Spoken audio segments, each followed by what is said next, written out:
Hello, good morning students. कल की video में आपने संयुक्त फलन के लिए बेसिक विफंक्शन फलन होता क्या है, एकेकी फलन, असाधक फलन की डेफिनेशन देखी। आज अपने फर्स्ट चैप्टर स्टार्ट करते हैं, संयुक्त फलन। संयुक्त फलन, सबसे पहले इसकी डेफिनेशन और इसकी कुछ प्रॉपर्टीज़ है जो हम ध्यान से देखेंगे।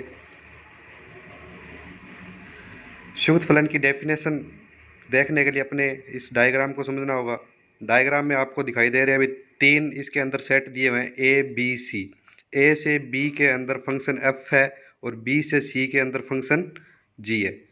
और ए बी सी तीनों के अंदर यहाँ आपको दिया हुआ है आगे, माना कि एक्स जो है एलिमेंट किसका है, यानी अवयव सेट ए का है, वाई सेट बी का है और जेड सेट सी का है। तो यहाँ पे इस डायग्राम में आपको दिखाई दे रहा है ए से बी के ऊपर कोई फंक्शन एफ है, यानी एक्स का प्रतिबिंब बी के अंदर क्या है, वाई है। बी से सी के अंदर वाई का प्रतिबिंब क्या है, जेड है। तो संयुक्त फलन की डेफिनेशन के अनुसार ए से प्रतिबिंब डायरेक्ट सी के अंदर जी ओ एफ, एक्स का प्रतिबिंब क्या हो जाएगा, जेड हो जाएगा। और इस संयुक्त फलन की डेफिनेशन को लैंग्वेज में देखने के लिए आपको लैंग्वेज में बताते हैं कैसे होगा। माना कि कोई फलन f है जो a से b के अंदर है तथा g कोई फलन है वो b से c है, और a के प्रत्येक अवयव का f प्रतिबिंब कहाँ पे होगा, b में होगा, और b के प्रत्येक अवयव का g प्रतिबिंब कहाँ पे होगा, c में होगा। अतः a के प्रत्येक अवयव के संगत, किसके, a के, सेट a के प्रत्येक अवयव के संगत c में एक अवयव होगा। इस प्रकार के f और g के संयोजन से समुच्चय a से c में एक नया फलन प्राप्त होगा। इस फलन को f तथा g का क्या कहते हैं, संयुक्त फलन कहते हैं। और इसे संयुक्त संकेत रूप में, यानी इसको दर्शाएंगे कैसे, ये होता है जी ओ एफ, a से c के अंदर इसे निरूपित किया जाता है। नेक्स्ट अपने इसको एक एग्जाम्पल के तौर पर समझेंगे। देखो जैसे ये एग्जांपल दे रखा है, इसमें क्या है, f एक फंक्शन है जो a से b के अंदर है। a के अंदर कितने अवयव है, दो, 2 and 3, और b के अंदर 3 अवयव है, 4, 9, 10।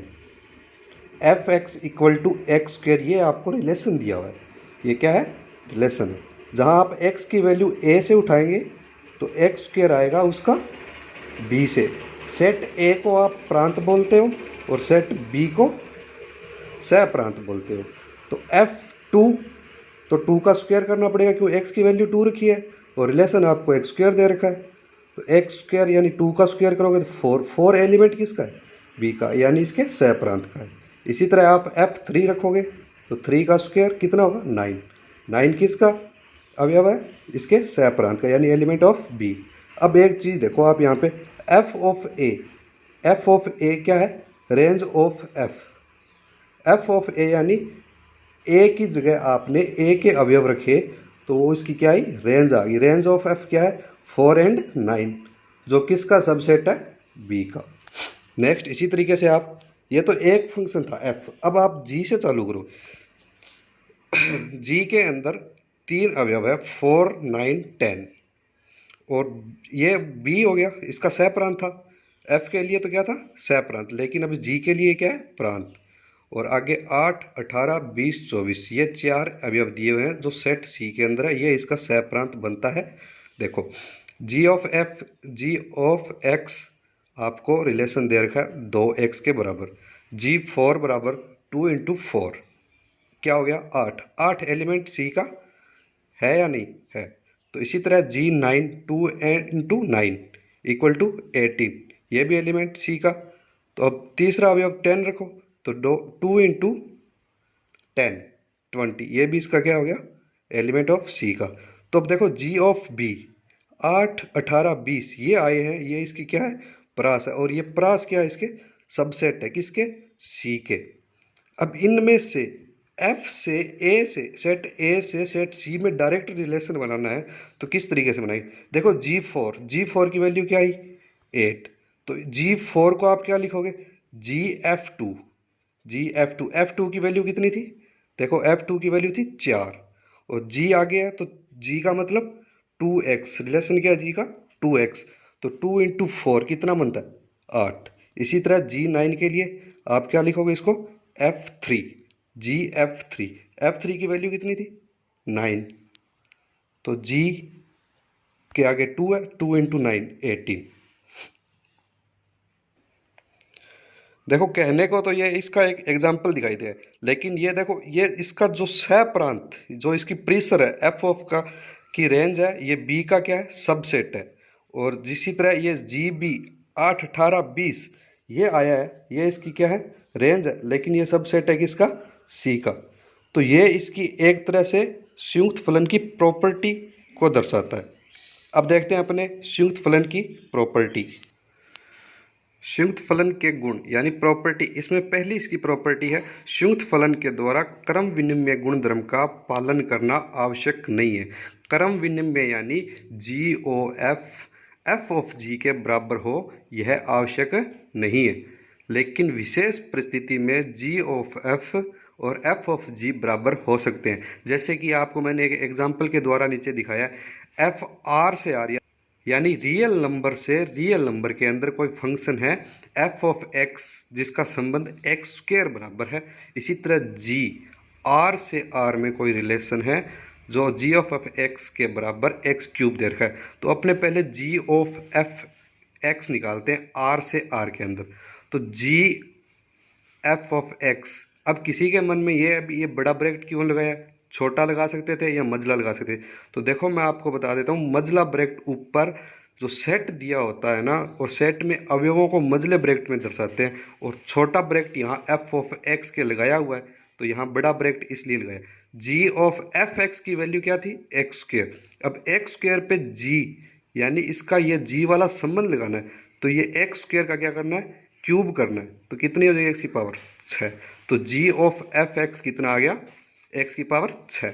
इसी तरह एफ ऑफ जी निकालेंगे आर से आर के अंदर, तो पहले एफ बार निकाला, बड़े ब्रैकेट के अंदर जी एक्स लिखा, तो जी एक्स की वैल्यू हमें क्या दे रखी है एक्स क्यूब। अब इस पे फलन एफ लगाएंगे तो इसका स्क्वायर करेंगे, स्क्वायर करेंगे तो एक्स की पावर कितनी हो जाएगी 6।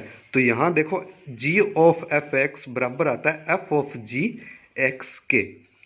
तो ये क्रम विनिमय का गुणधर्म का पालन करे ये आवश्यक तो नहीं है, लेकिन किसी विशेष परिस्थिति में जैसे यहाँ पे ये दोनों क्या आए आपस में बराबर आए हैं। इसी तरह इसकी नेक्स्ट प्रॉपर्टी है संयुक्त फलन साहचर्य गुणधर्म का पालन करता है।